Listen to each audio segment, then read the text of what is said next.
c'est même capital parce que encore aujourd'hui, on fait beaucoup d'amalgames sur la prise en charge des patients en soins palliatifs, sur ce que sont les soins palliatifs. Et donc, ce genre de rencontre nous permet de dédouaner, de déculpabiliser, d'enlever le tabou sur la prise en charge des patients et sur le terme soins palliatifs. Donc vraiment, c'est quelque chose à continuer, à pérenniser et même à diffuser. Au quotidien, comme je dis, c'est une fourmilière, c'est une usine et que on a besoin de rester professionnel, on a besoin de rester en cohésion pour pouvoir aider le mieux possible les patients et pour nous aussi nous préserver. Parce que la bientraitance des patients passe par le professionnalisme, mais aussi par la bientraitance des soignants envers leurs collègues et leurs pairs. Je crois que la diffusion de la philosophie palliative est quelque chose d'actif en Guadeloupe. Et vraiment, je suis fière de voir au fur et à mesure, d'année en année, cette propagation et vraiment cette adhésion, cette appréhension positive de ce que sont les soins palliatifs dans tous les milieux de la santé et du social.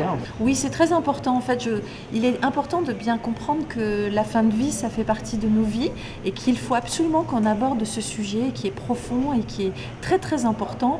Et donc, il faut que l'on structure bien la prise en charge des personnes qui sont en fin de vie sur notre territoire. Donc, il y a déjà beaucoup de choses qui ont été faites, mais je crois qu'il faut qu'on aille plus loin et d'autant plus que la population va vieillir dans les prochaines années et que nous serons donc amenés à gérer encore plus, bien sûr, les fins de vie sur notre territoire. Oui, en fait, je crois que c'est d'abord très important que les professionnels échangent. C'est toujours très très bien d'échanger des pratiques, de se poser des questions et d'échanger ensemble. Puis ensuite, il faut qu'on aille plus loin probablement dans la formation. Il faut qu'on donne la possibilité aux professionnels de santé de se former, d'avoir des formations diplômantes, pourquoi pas. Il faut aussi que l'on améliore l'information des familles et des patients pour qu'ils sachent un petit peu les différentes possibilités pour eux. Et enfin, il faut probablement qu'on prévoit un petit peu plus de place au sein des établissements pour les soins palliatifs, voire donc au niveau à domicile, avec l'hospitalisation à domicile. Bien sûr, absolument. Je crois que les établissements ont un vrai rôle à jouer dans la prise en charge donc, des soins palliatifs, dans la fin de vie des patients. Et donc, il faut absolument qu'ils soient dans la dynamique et ils le sont, j'en suis parfaitement consciente.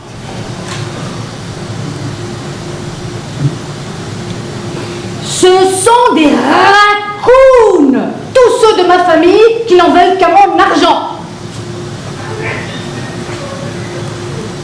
Quand j'y pense,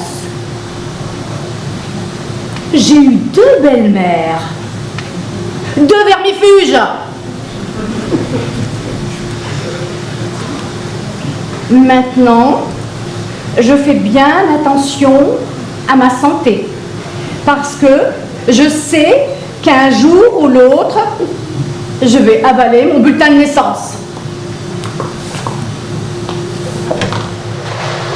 Docteur, quand vous avez vu ma mère de 92 ans, le jour de sa sortie d'hôpital, vous saviez qu'elle allait bientôt mourir? Non, je ne veux pas perdre mon mari. Quand je repense à ce que vous m'avez dit, docteur, je réalise que mon mari qui m'avait demandé un millionnaire, il ne le prendra plus jamais. Mamie, tu fais ta fainéante aujourd'hui? Tu ne vas pas tomber avec moi? Il me disait toujours, promets-moi que tu ne me laisseras pas mourir. Ma mère disait qu'elle avait un cancer sale, pas comme le cancer du sein qui est un cancer propre. Perdre un parent, c'est perdre un trésor. La solitude, c'est se retrouver seul le matin devant 2 tasses de café.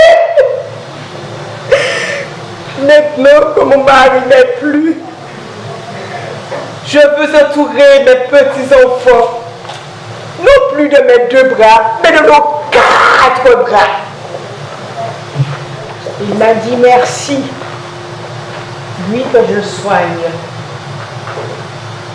lui si épuisé. je me demande où il va chercher sa force. Comment construire un soin quand les personnes malades, les familles et leurs soignants aussi sont tous dans le déni? Réveillez en vous la vie qui sommeille pourrait peut-être être notre slogan. Laissez les familles prendre leur place dans le soin. La mort a un goût amer, même en soins palliatifs. Oh! Regardez une étoile qui file! Une vie qui s'en va! En paix, j'espère!